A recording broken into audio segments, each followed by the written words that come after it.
Morning. So, kind of a weird subject today. Just using small little subjects, and then I just sort of a little background.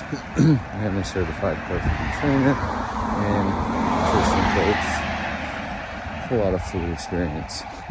That being said, you ever wonder why you're just sitting there, your legs start shaking? You're just like, oh, I'm just a leg shaker. No, not really. There's two reasons behind that. Either A, your blood pressure is so high, your body thinks that you're getting into some physical activity. And that physical activity is drawing more energy from your energy stores. So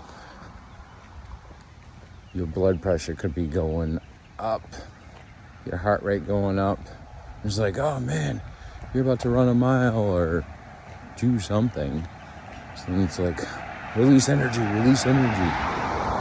Because your body just wants to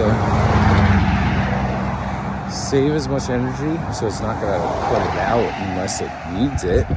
So it keeps it in stores or it uses it straight away. So you can get into the fast metabolizing or slow metabolizing carbohydrates turning into glucose, but that's a whole nother subject. The other reason that your leg would be shaking is that you have an overabundance of energy in your bloodstream.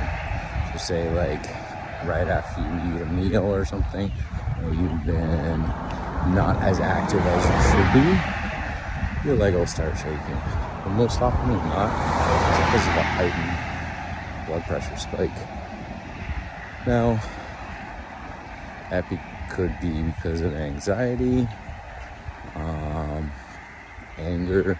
All emotions will spike your blood pressure. Your body is like a machine. And it doesn't know external, it's a blind machine, so it doesn't know external things that are going on. So it's just like you're sitting down watching TV and your blood pressure spikes. Your body doesn't know what's going on. It just knows, oh, okay, blood pressure is spiking, means something's about to happen. When that happens, you just have to either bring down the blood pressure through, so when it happens, you have to bring down the blood pressure. I am an advocate of meditating to bring down blood pressure.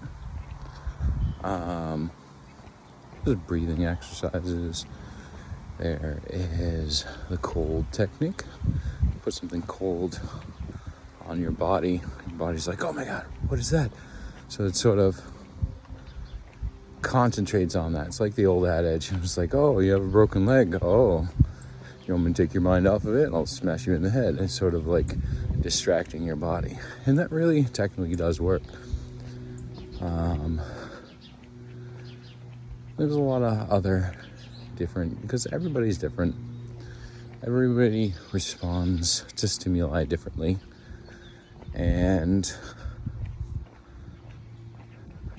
some people it works, some people it doesn't. The other one where it's like anxiety. Anxiety is just your body's way to cautiously go into a scenario that you have not gone in a ton of times. It's like the first few weeks at a new job, or first few dates with a new person, or something like that. New scenarios. And a lot of people call it different things. People call it excitement. Oh my God, I'm so excited for this. Other people are just like, oh my God, I'm so anxious for this. I don't know what to do.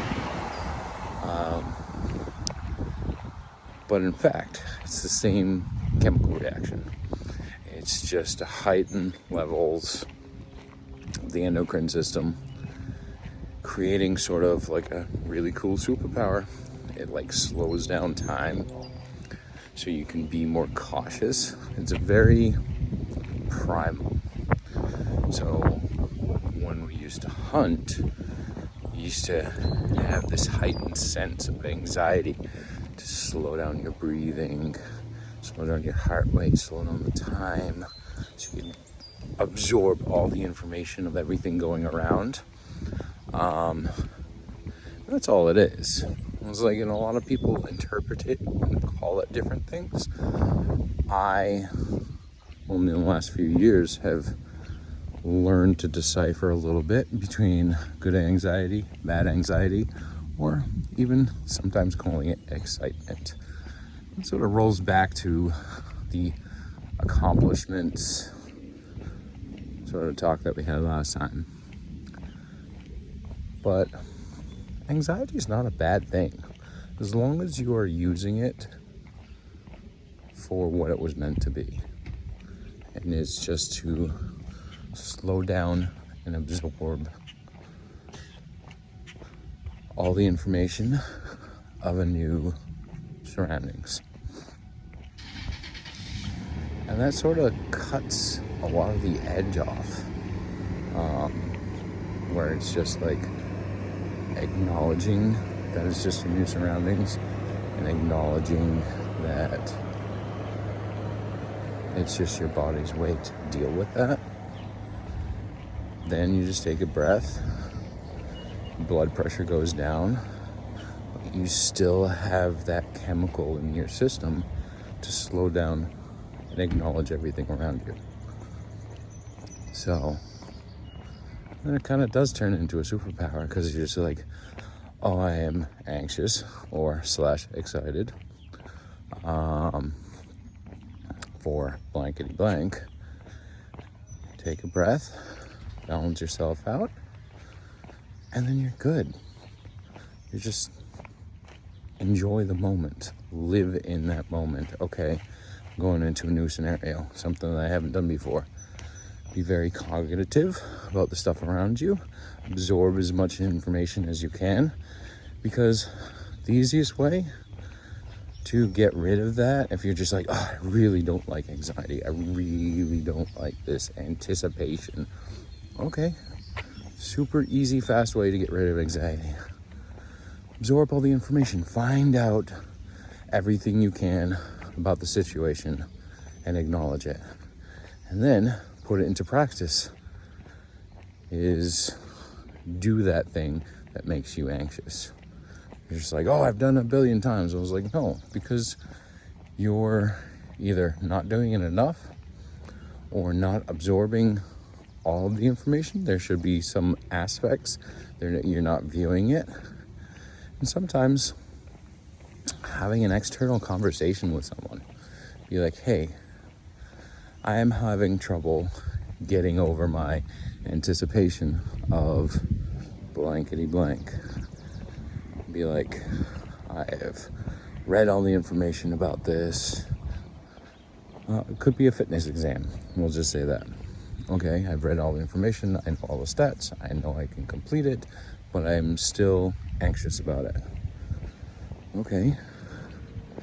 You may be anxious and worried that your perception of how well you will do is your own perception, and that it may not level up.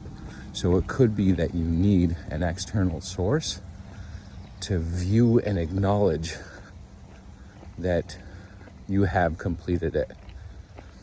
Because sometimes we'll do all this stuff on our own because we have fear. Fear is a whole nother conversation. But we have fear of opening up and sharing this information until we know that we're 100% or 200%. We'll blow everybody away with it. And going over with 1 or 2 close people to know and acknowledge the end result. And back to saying, and it was a fitness exam, be like, oh, okay. Hey, can you just watch me, or even video it and send it to them?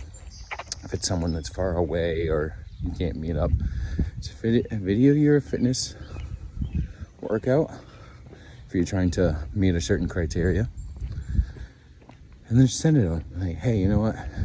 Is my form good? Did I do it correctly?